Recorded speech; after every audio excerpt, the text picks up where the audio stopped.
Tugasku menemanimu.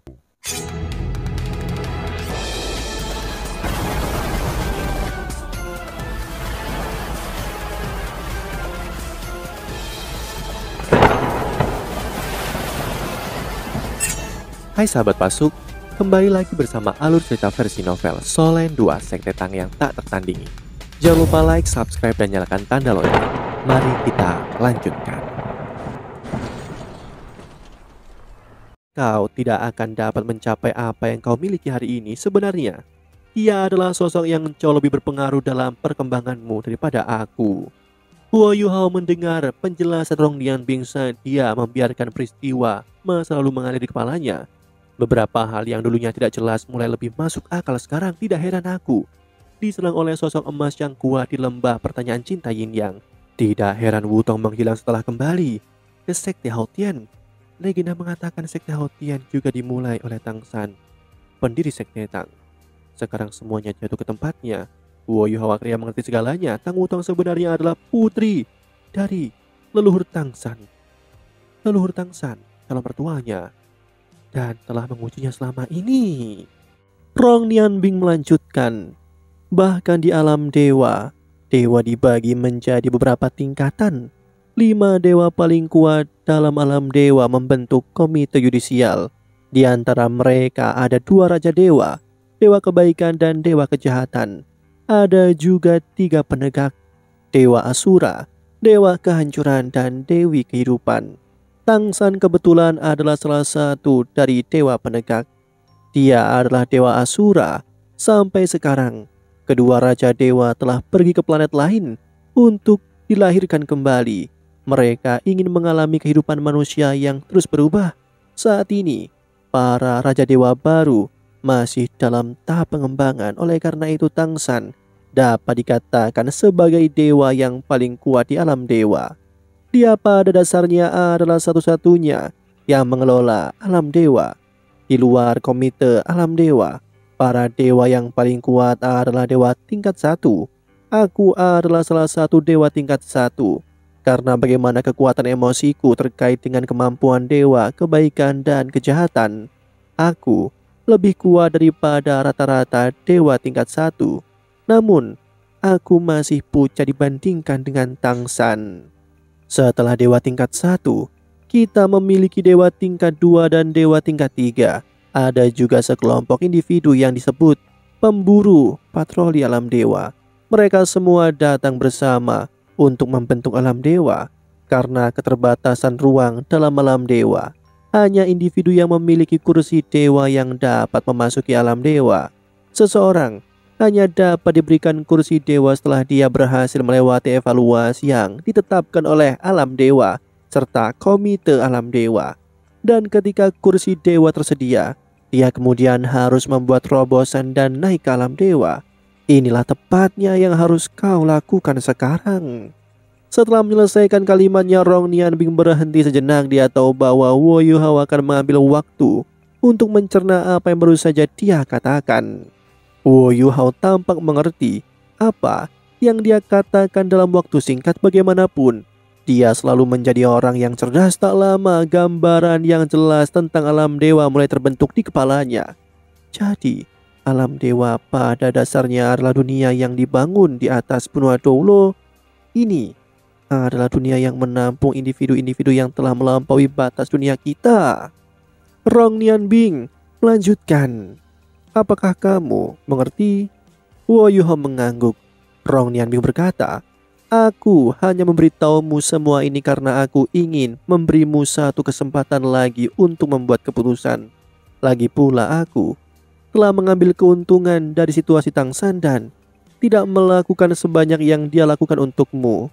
Kau sekarang dapat membuat keputusan apakah kau masih ingin mewarisi kursi dewaku. Tentu saja kau juga diperbolehkan memilih untuk mewarisi kursi dewa Tang San. Dia benar-benar ingin seseorang membantunya berbagi beban kerjanya. Aku juga bisa menyampaikan apa yang kau rasakan tentang kursi dewa kepadanya. Aku yakin dia akan sangat senang mendengarnya. Selain itu, aku yakin itu akan membantumu mendapatkan kembali istrimu. Huo Yuhao menggelengkan kepalanya. Tidak perlu untuk itu. Aku masih ingin mewarisi kursi ilahi Anda. Sebagai orang yang memiliki kata-kata dan selalu menepati janji, aku harus menepati janjiku. Selain itu, aku juga tidak harus bergantung pada ayah mertuaku untuk menemukan Wutong. Bukankah itu membuatku tampak tidak berguna? Bisakah aku meminta Anda untuk menyerahkan kursi dewa Anda kepadaku? Rong Nianbing mengungkapkan senyum senang. Baiklah, tetapi aku masih ingin mengingatkanmu tentang satu hal. Kehidupan di alam dewa sangat sepi dan membosankan. Bahkan dewa tingkat 1 sepertiku tidak bisa meninggalkan alam dewa kapanpun yang aku mau. Faktanya, kita tidak pernah bisa tinggal di dunia manusia untuk waktu yang lama, kecuali kita telah menyerahkan kursi dewa kita kepada individu lain yang cocok. Kita tidak akan pernah dapat meninggalkan alam dewa setelah memasukinya. Alasan utama mengapa Tangsan dan aku ingin memberikan kursi dewa kami kepadamu adalah bahwa kami berdua ingin bepergian ke seluruh dunia. Kami berdua ingin melihat apakah ada alam dewa lain di planet dan dunia yang jauh. Tekad Wo Yuhao tampaknya tidak goyah.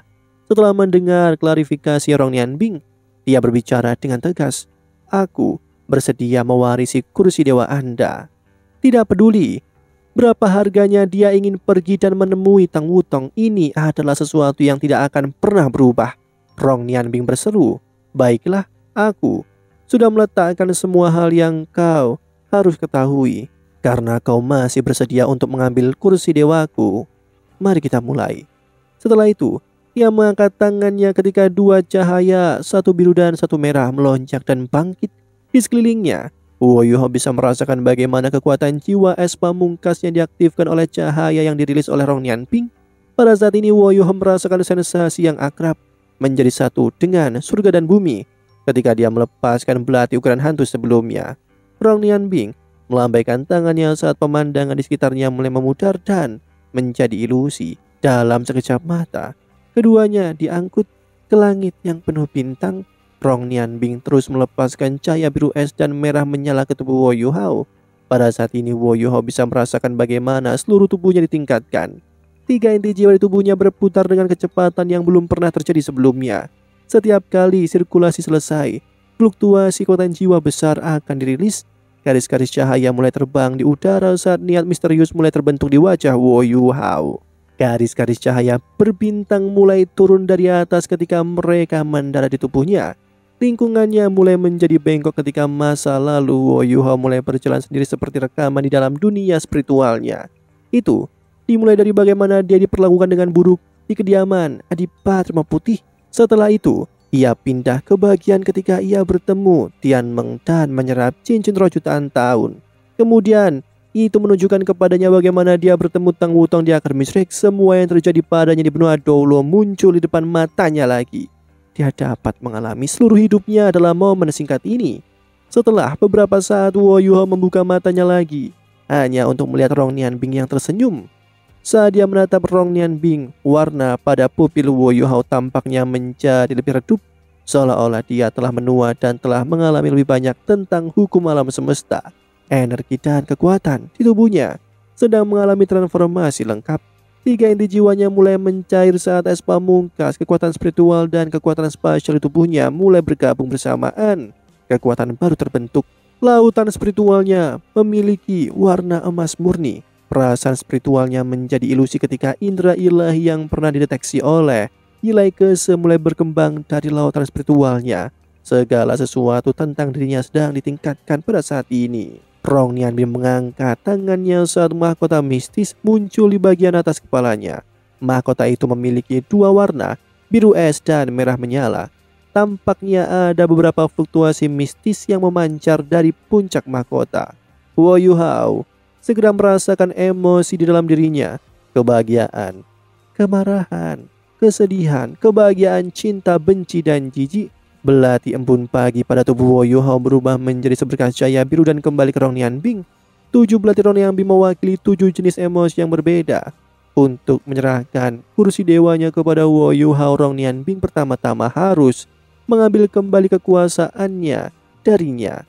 7 belati yang berbeda mewakili elemen api, air, tanah, angin, cahaya, kegelapan, dan spasial.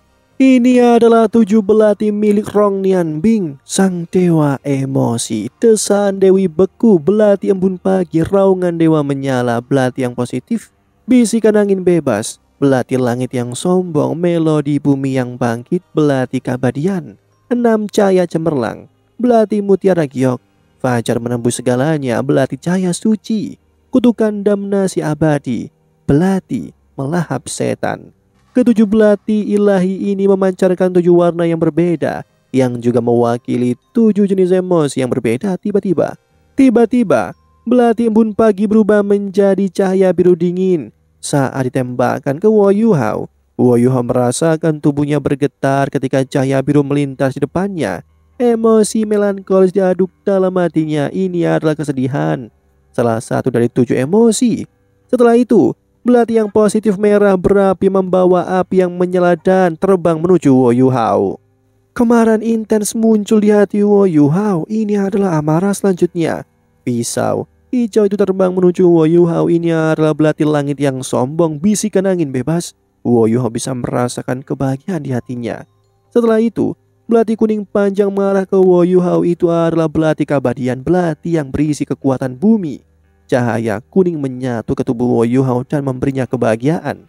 Sinar cahaya perak dipancarkan dari belati mutiara giok. 6 cahaya cemerlang, bukan hanya belati yang berisi kebencian belaka, itu juga penuh dengan penolakan dan pengucilan. Selanjutnya ada kutukan damnasi abadi, belati pelahap setan. Ini adalah perwujudan dari kebencian sejati. Cahaya hitamnya sepertinya menarik kekuatan dari segala macam emosi negatif dalam diri Wo Yuhao. Terakhir ada cahaya keemasan yang cemerlang. Cahaya maha kuasa ini masuk dari atas kepalanya saat menembus seluruh tubuhnya. Itu adalah fajar yang menembus segalanya. Belati cahaya suci itu mewujudkan kekuatan cahaya. Pada saat ini, segala sesuatu tampaknya menjadi hidup ketika semua emosi negatif dipeluk dan dikonversi oleh kekuatan cinta, yaitu adalah cinta, emosi yang paling kuat di antara ketujuhnya. Ketujuh emosi itu sekarang saling berhubungan ketika 7 belati legendaris kembali ke Rong Nianbing.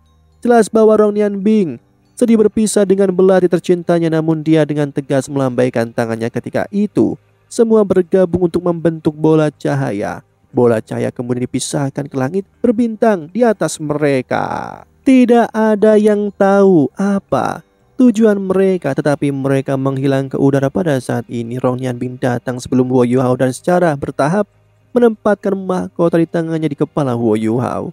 7 emosi berkedip di mata Wo Yuhao dan semuanya akhirnya kembali ke kedamaian dan ketenangan saat kilau mengkilap muncul di tubuhnya. Mahkota menyatu ke Wo Yuhao dan 7 emosi surut pada saat yang sama. Tiba-tiba, cahaya yang tak terlukiskan meletus dari tubuh Wo Yuhao saat keenam roh agungnya berkilau terlihat satu demi satu. Tianmeng, permaisuri salju, permaisuri es, Adas bintang, raja beruang es, dan putri duyung muncul satu demi satu di belakangnya. Ketujuh emosi itu segera dibagi.